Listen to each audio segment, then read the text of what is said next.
Eugene Oracious. Am I saying that right, Mr. Oracious? Yeah. And that's your last name is Oracious, correct? No. Your last name is Eugene. Yeah. Yes, sir. Okay. All right, I'll call you Mr. Eugene. Okay, the first thing we want to do is find out just why you feel like that you are entitled to or worthy or want to be released early.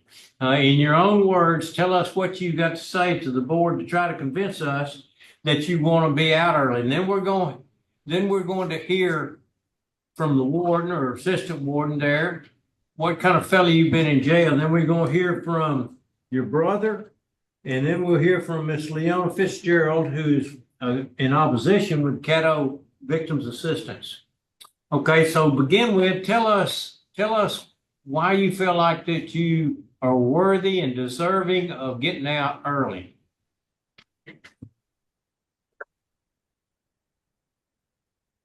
Go ahead. I'm good. Mr. Chairman, he has a very difficult time speaking due to his medical issues, so he's going to do his best. We have Dr. Prejean here to kind of help with what he would like to say. Okay. Why do you feel like you deserve to get out? You have to Tell them. tell them. I'm good. You good? You don't have anything to say? What do you have to say? Nothing. Nothing. Mr. Chairman, he's indicated he has nothing to say. Okay. All right, well, let's move on to the brother. Mr. Leo Eugene, are you with us today on? Yes, sir. I'm here. Can you hear me okay? Yes, I can. Okay. So just a little brief background. He's been in for about over 27 years. I believe it was March or November of 1997 when he went in. And in that time, he ended up getting struck by lightning. That's what caused his lack of ability to be able to speak. But the reason that I'm speaking on his behalf is because before and where we were, the situations were a lot different. And I think that having him be released and being in an environment that does not breed negativity, and having someone around him, especially like family, that's able to take care of him and able to make sure that he's mentored properly, and not being in a situation or an environment that creates hostile environments or radical decision making. I think that 27 years being in, I think, especially with his condition, I think being around family would allow him to heal a lot better and give him some opportunities to work on his speech and making sure that he just work on becoming a productive citizen to society. And there's many ways that I feel that he could do that. I just retired from the military, actually March 1st. And before that, a year before that, I started my own business and in aerospace and defense with manufacturing. And I also have a consulting business. The businesses are doing pretty well. So he's going to be working alongside with me and making sure that situations like the situation that happened a long time ago don't happen, because we're changing the environment that he was in. We didn't know what we didn't know, and now we know what we know. And I think that if he was paroled, his path to being a productive citizen is almost imminent, and I'll make sure of that. Okay. Thank you, sir. You sound like a really good brother, and we thank you for your service. Thank you, sir. Let's switch to Miss Fitzgerald. Ms. Fitzgerald, would you tell us what's on your mind, please? Good morning to the board. I'm Leon Fitzgerald. I'm representing the Caddo Parish DA's office. And Of course, we are opposed in a case like this. I actually remember this case. I worked on it. I knew the victim, who was 10 years old at the time, and her mother, who's now deceased. And, I remember her having to come up here to the DA's office to meet with adult total strangers about what happened to her. And I just want to remind the board of how extensively injured she was, not just the normal mentally and emotionally, but actually physically.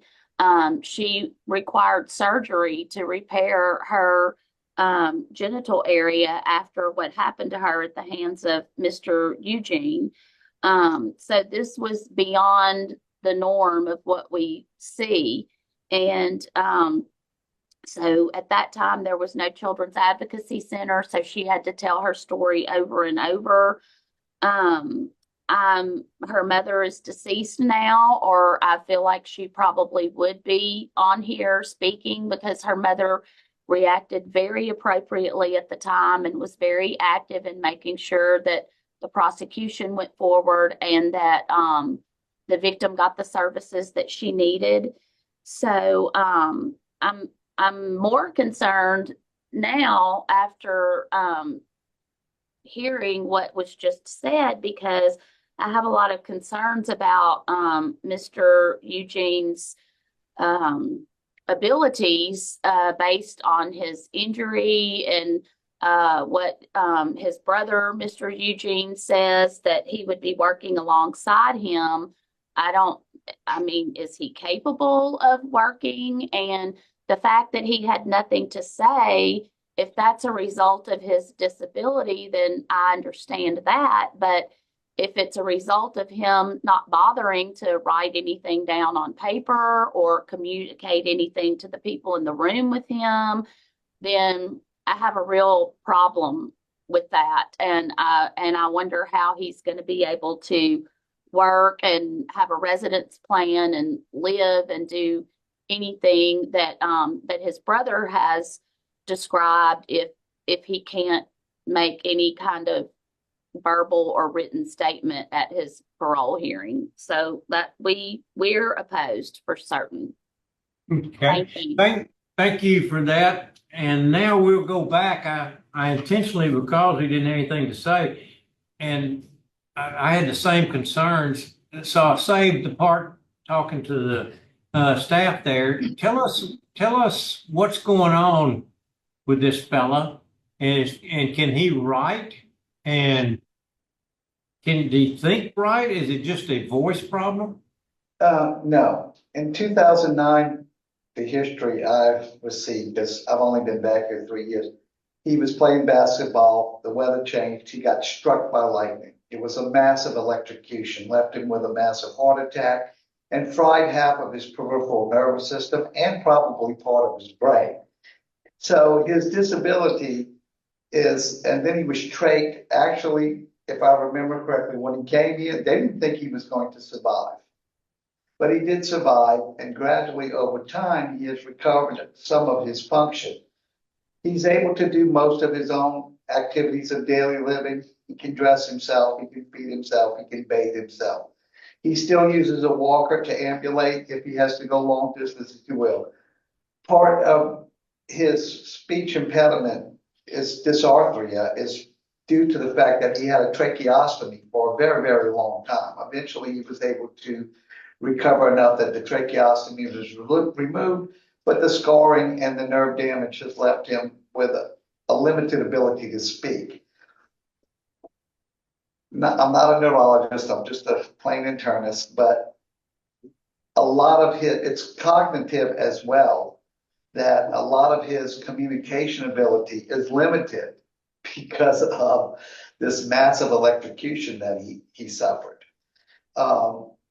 And when you say, I mean, from a medical perspective, he would qualify for disability. Can you do things? Well, of course you can. You can always sit and file papers. You can always, things you can do. But I don't know if that helps with you understanding what's going on with him. But he does have some dysphagia as well. He's got to be careful with how he eats and what he eats. And like I said, the communication with him has been limited for the entire time that I've known him as a patient. Can he write? Can he fill out a form? I think he can you? Yeah. He can write.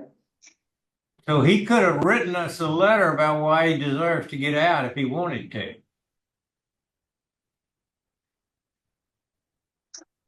Yeah.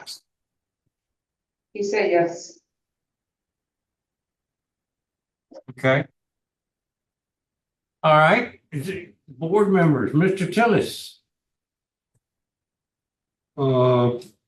I have no questions. No question. Okay, I don't have any questions either. After having heard all the testimony and due to the serious nature of the crime, and the injury sustained in the crime when this 10-year-old was brutally raped, and I think he could have, if he wanted to communicate with us, I believe he could have written from what I'm hearing y'all say. Anyway, my vote is to deny. Mr. Tillage? My vote's going to be, because of law enforcement opposition, is to deny also. And I concur. Okay. Sir, your parole has been denied today. That's the end of this hearing there. We'll be back at Hunt in a few minutes. Time is 9:51, end of hearing. Should this violent criminal ever be let out of jail? Let me know what you think in the comments below. And if you like this video, please hit subscribe for a new video every week. Until next time.